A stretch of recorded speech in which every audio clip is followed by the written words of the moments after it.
Praise the Lord. ஆண்டவராகிய இயேசு கிறிஸ்துவின் நாமத்துக்கு மகிமை உண்டாவதாக. இந்த வீடியோவை யாரெல்லாம் பார்க்குறீங்களோ உங்களை காட் நிச்சயமாக பிளஸ் பண்ணுவாராக. காட் இஸ் வாட்சிங் யூ, காட் இஸ் வாட்சிங் மீ. கர்த்தர் உங்களை பார்த்துக்கிட்டே தான் இருக்கிறாரு. ஸோ அவர் உங்களை பார்க்குறாரு அப்படின்னா அவர் உங்களுக்கு ஹெல்ப் பண்ணணும்னு ஆசைப்படுறாரு. அவர் உங்களை சேவ் பண்ணணும்னு ஆசைப்படுறாரு. உங்களுடைய பலவீனங்கள் அவருக்கு தெரியும், உங்களுடைய தேவைகள் அவருக்கு தெரியும், நீங்கள் எந்த அளவுக்கு உடைக்கப்பட்டிருக்கிறீங்கன்னு அவருக்கு தெரியும், எந்த அளவுக்கு நீங்கள் டிஸ்கரேஜ்மெண்ட்டாக இருக்கிறீங்கன்னு அவருக்கு தெரியும். ஸோ நீங்கள் எந்த அளவுக்கு ஒரு பாவத்தில் இருக்கிறீங்க, ஒரு அசுத்தமான ஒரு லைஃப்பில் இருக்கிறீங்க, ஒரு டார்க்கஸ்ட் லைஃப்பில் நீங்கள் இருக்கிறீங்க, ஒரு தாழ்த்தப்பட்ட லைஃப்பில் இருக்கிறீங்க, இல்லை நீங்கள் எந்த அளவுக்கு ஒரு உயர்வான இடத்துல இருக்கிறீங்க, உங்களுக்குள்ளே என்னென்ன வீக்னஸஸ் இருக்குது, உங்களுக்குள்ளே என்னென்ன மிஸ்டேக்ஸ் இருக்குது, உங்களுக்கு இன்னும் என்ன தேவை, உங்கள் ஹார்ட்க்கு என்ன தேவை, உங்கள் ஆத்துமாக்கு என்ன தேவை, எல்லாமே அவருக்கு தெரியும். பரிசுத்த வேதம் சொல்லுகிறது, ஹோலி பைபிள் சொல்லுது, he is your father. Don't see as him as ஒரு பெரிய காட். சர்ச்சஸில் தான் அவர் இருப்பார், டெம்பிள்ஸில் தான் அவர் இருப்பார், மோஸ்ட் பரிசுத்தமான இடத்துல தான் அவர் இருப்பார். இல்லை, அஃப்கோர்ஸ் அவர் அங்கே இருப்பார் தான். ஆனால் அதையும் தாண்டி ஏசப்பா என்ன தெரியுமா சொன்னார்? நீங்கள் ஜெபம் பண்ணும் பொழுது, நீங்கள் ப்ரேயர் பண்ணும்போது என்னன்னு சொல்லி ஜெபம் பண்ணுங்க. Oh heavenly father, hallowed be your name. உங்கள் நாமம் பரிசுத்தப்படுவதாக. பரலோகத்தில் இருக்கிற எங்கள் பிதாவே அப்படின்னு சொல்லி ஜெபம் பண்ணுங்கன்னு ஏசப்பா சொன்னார். யார் ஏசப்பா?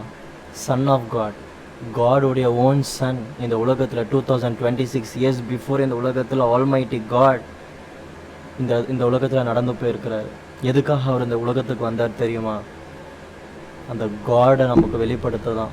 மனுஷங்க தானே மனசுக்கு ஏற்ற மாதிரிலாம் காட் இப்படி இருப்பார், இந்த மாதிரிலாம் இருக்குது, இந்த மாதிரி நிபந்தனைகள், இந்த மாதிரி வேதங்கள், எதோ அவங்களுக்கு பிடிச்ச மாதிரிலாம் கட்டுக்கதைகள் கற்பனைகள்லாம் இது பண்ணிக்கிட்டு யோசிச்சுக்கிட்டு அதுக்கேற்ற வழியில் நடந்துக்கிட்டு, பைபிள் சொல்லுது, அவனவன் தன் வழியில் போனான்.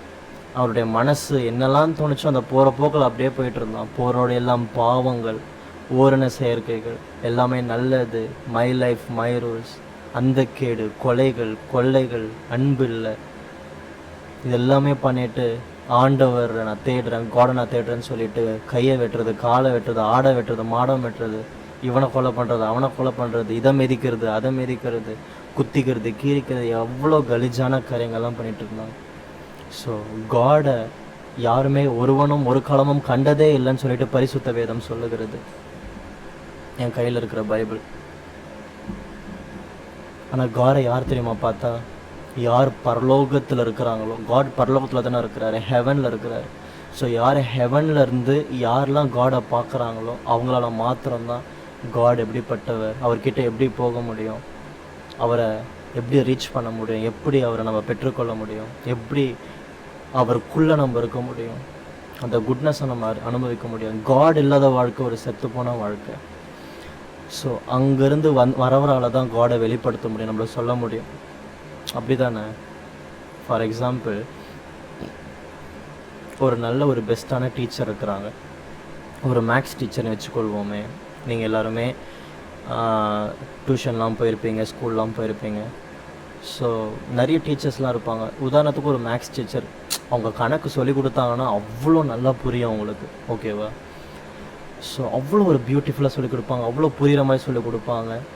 அவங்க சொல்கிற ஃபார்முலாஸ்லேருந்து, அவங்க சொல்லிக் கொடுக்குற டிப்ஸில் போடுற சம்ஸ், ஸ்டெப்ஸ் எல்லாமே அவ்வளோ பியூட்டிஃபுல்லாக அப்படியே மைண்டில் ரெஜிஸ்டர் ஆகிடும். அவ்வளோ ஸ்மூத்தாக சொல்லிக் கொடுப்பாங்க, அவ்வளோ காமாக சொல்லிக் கொடுப்பாங்க, அண்டர்ஸ்டாண்டாக சொல்லிக் கொடுப்பாங்க, ஒவ்வொரு அப்படி புரியும். இப்போ அந்த மாதிரி சொல்லிக் கொடுக்கணும்டாச்சு, இந்த மாதிரி டீச்சர் யாருமே உலகத்தில் இல்லவே இல்லைடா அப்படின்னு சொல்லிட்டு நீங்கள் ஒரு டீச்சர் கூட ரொம்ப நாளாக ட்ராவல் பண்ணுறீங்க. ஒரு 10 இயர்ஸாக அவங்க உங்களுக்கு கணக்கு சொல்லிக் கொடுக்குறாங்க, சின்னதுலேருந்து 12ஆம் கிளாஸ் வரைக்கும். அதுக்கப்புறமா நீங்கள் அவங்க கூட காலேஜ் இருக்கலாம், பிஸ்னஸ், மேக்ஸ், அது இதுன்னு சொல்லிட்டு டியூஷன் போகிறீங்க. ஸோ உங்களுக்கு அந்த டீச்சர் பற்றி உங்களுக்கு நல்லா தெரியும். அவங்க எவ்வளோ ப்ரில்லியன்ட், எவ்வளோ டேலண்டட், எவ்வளோ ஞானம் அவங்களுக்குள்ளே இருக்குது. எப்பேற்பட்ட ஒரு மக்கு பிளாஸ்திரி கூட அவங்க சொல்லிக் கொடுத்து அவங்களுக்கு மேக்ஸே பிடிக்க வச்சுருவாங்க, கணக்கில் மைண்ட்லாம் ரொம்ப ஷார்ப்பாக்கிடுவாங்கன்னு சொல்லிட்டு எல்லாமே உங்களுக்கு தெரியுது.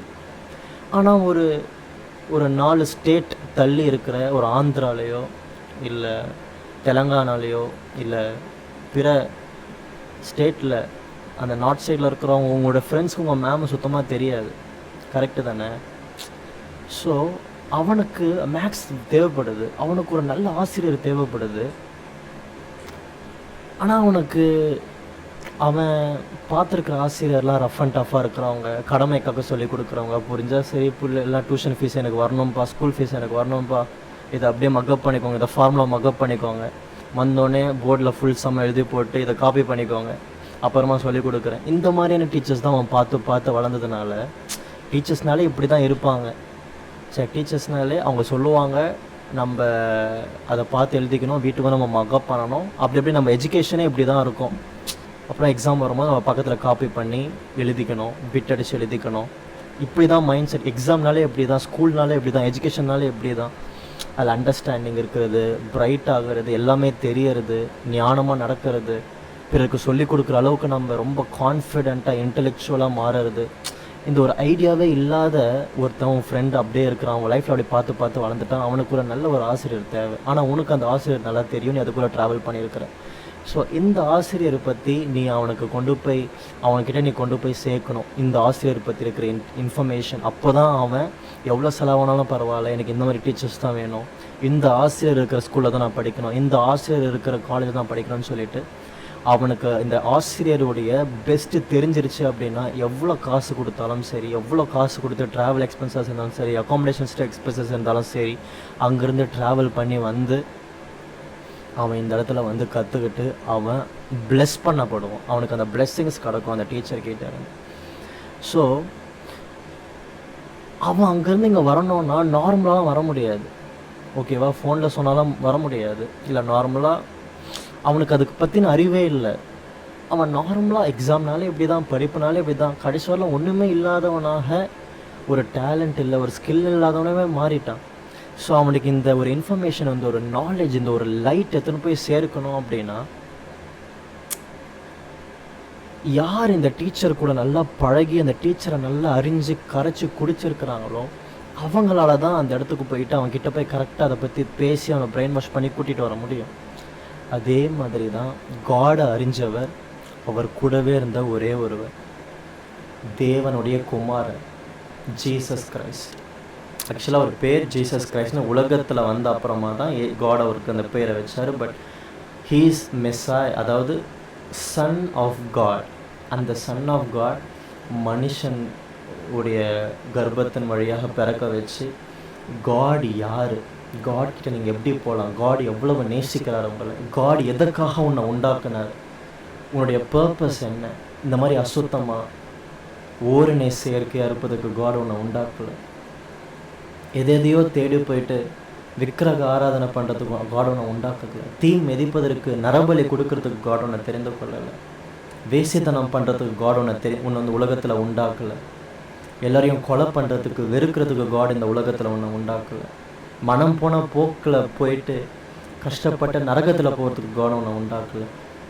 காட் உன்னை எதுக்கு உண்டாக்கியிருக்கிறார், காட் உனக்காக என்னெல்லாம் செஞ்சுருக்கிறார், காட் உனக்கு என்ன செய்ய போகிறார், உனக்கு எவ்வளோ பெரிய ஆசீர்வாதம் வச்சுருக்கிறார், நீ எப்படி உருவாக்கப்பட்ட, காடுக்கு பிடிச்சமான வழி என்ன, நீ எப்படி நடக்கணும், எந்த பாதையில் நீ நடக்கணும், எவ்வளோ பரிசுத்தமாக இருக்கணும், எவ்வளோ அன்புள்ளவனாக இருக்கணும், என்னென்னலாம் செய்யணும், காட் எப்படி உனக்கு உள்ளே வருவார், எப்படி அவருடைய வரங்கள் உனக்குள்ளே செயல்படும், அவருடைய வல்லமை, நீ எப்படி அவருடைய பிள்ளையாக மாறுவ, நீ எப்படி ரட்சிக்கப்படுவ, நீ எப்படி தேவனோடு கூட இருப்ப, தேவனோடு இருப்பது தான் ரட்சிப்பு, எப்படி உலகத்துலேருந்து இந்த பாவத்துலேருந்து விடுதலை பெறுவ, எது தேவனுக்கு பிடிக்காது, எது தேவனுக்கு பிடிக்கும், எல்லாமே இயேசு கிறிஸ்து இதை வெளிப்படுத்த தான். எந்த பாதையில் நடக்கணும், அந்த பாதை, அந்த வே, அதை காட்ட தான் இயேசு கிறிஸ்து இந்த உலகத்துக்கு வந்தார். அதனால தான் இயேசப்பா சொன்னார், நானே வழியும், நானே சத்தியம், நானே ஜீவனமாக இருக்கிறேன். I am the way, I am the life, I am the door. என்னை இல்லாமல் ஒருவரும் பிதாவனில் வர முடியாதுன்னு தேவன் சொல்லியிருக்கிறார் ஏசப்பா.